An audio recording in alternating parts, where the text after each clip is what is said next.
Forex trading में हम जब भी किसी भी ब्रोकर के ऊपर ट्रेड करते हैं तो ब्रोकर में कुछ अहम पॉइंट होते हैं जिनको हमने ऑब्जर्वेशन में लाजमी रखना होता है। ब्रोकर का बेसिकली जो हमें बेनिफिट होता है वो ये कि जो अच्छे ब्रोकर्स होते हैं वो हमें लो स्प्रेड चार्ज करते हैं, इंस्टेंट डिपॉजिट देते हैं, इंस्टेंट हमें विड्रॉल देते हैं। उसके साथ साथ उन पे आईबी कमीशंस अच्छे होते हैं, उनकी लेन देन की पॉलिसीज़ बहुत अच्छी होती हैं।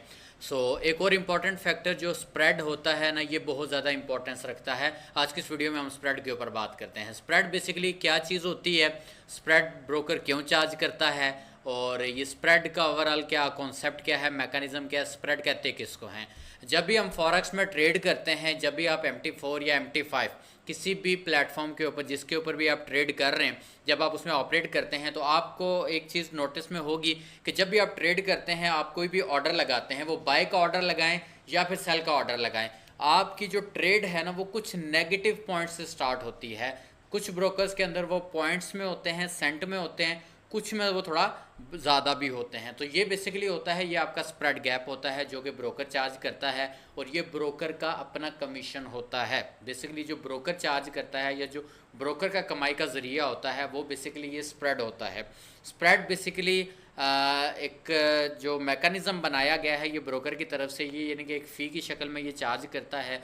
जितने भी आप ऑर्डर प्लेस करते हैं मार्केट के अंदर, वो हमेशा पॉइंट कुछ सेंट के अंदर वो नेगेटिव में स्टार्ट होते हैं, और पूरे दिन के अंदर MT4 MT5 फॉरेक्स में बेशुमार ऑर्डर्स लगते हैं। एक ब्रोकर के ऊपर लाखों के हिसाब से जो है ना वो डेली बेसिस पे ऑर्डर प्लेसमेंट होती है, और अगर सेंट्स में भी प्रॉफिट बनाया जाए तो ये बहुत बड़ा प्रॉफिट बनता है।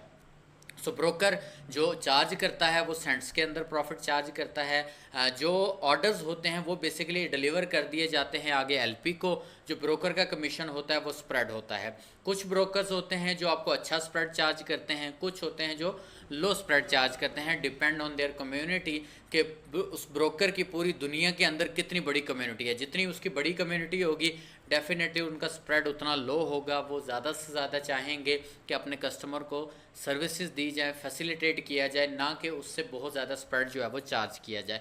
जिसका स्प्रेड कम होता है मोस्टली हमेशा लोग प्रेफर करते हैं कि उस ब्रोकर के अंदर हम ट्रेड करें। जो तो अनरेगुलेटेड ब्रोकर होते हैं या कोई रेगुलेशंस जिनके पास नहीं होती, या फेक ब्रोकर होते हैं, वो आपको इनिशियली शायद आपको लो स्प्रेड दिखाते तो हैं, लेकिन उसके मुतबादिल बहुत सारी दूसरी चीज़ों में वो आपको लॉस कर जाते हैं। तो हमेशा कोशिश करें कि ऐसा ब्रोकर चूज़ करें जिस पे आपके लिए लो स्प्रेड हो, और उसके साथ साथ वो रेगुलेटेड होना चाहिए। जब आपका ब्रोकर रेगुलेटेड है तो स्प्रेड अगर थोड़ा बहुत ऊपर नीचे भी है तो उस चीज़ को एडजस्ट किया जा सकता है। ये कोई बहुत ज़्यादा या वर्स्ट चीज़ नहीं है। स्प्रेड बेसिकली एक ब्रोकर का कमीशन होता है। डेफिनेटली जिस प्लेटफॉर्म के थ्रू आप रियल मार्केट में बाइंग और सेलिंग कर रहे हैं, डेफिनेटली उसका भी राइट बनता है, वो भी अपनी अर्निंग मॉडल कर सकता है। वो एक बेसिकली स्प्रेड जो होता है वो ब्रोकर की अर्निंग का मॉडल होता है, जिसमें आप जो है वो ट्रेड करते हैं, ऑर्डर्स लगाते हैं, तो वहाँ से वो डिडक्ट होता है। और जो रियल ऑर्डर होता है वो LP को फॉरवर्ड कर देता है ब्रोकर। स्प्रेड जो होता है वो ब्रोकर खुद रखता है। ये बेसिकली एक अच्छे ब्रोकर का मैकेनिज्म होता है। लेकिन जो फेक ब्रोकर होते हैं उनका स्प्रेड भी उनका होता है, और वो ऑर्डर भी आगे LP को एग्जीक्यूट नहीं करते। एट द एंड क्या होता है कि कस्टमर अपना पैसा ऐसे लोकल ब्रोकर के अंदर, ऐसे फेक ब्रोकर के अंदर अपना पैसा नुकसान करता है। तो कोशिश करें, वेरीफाई करें, अपने आप को सेव रखते हुए प्ले करें।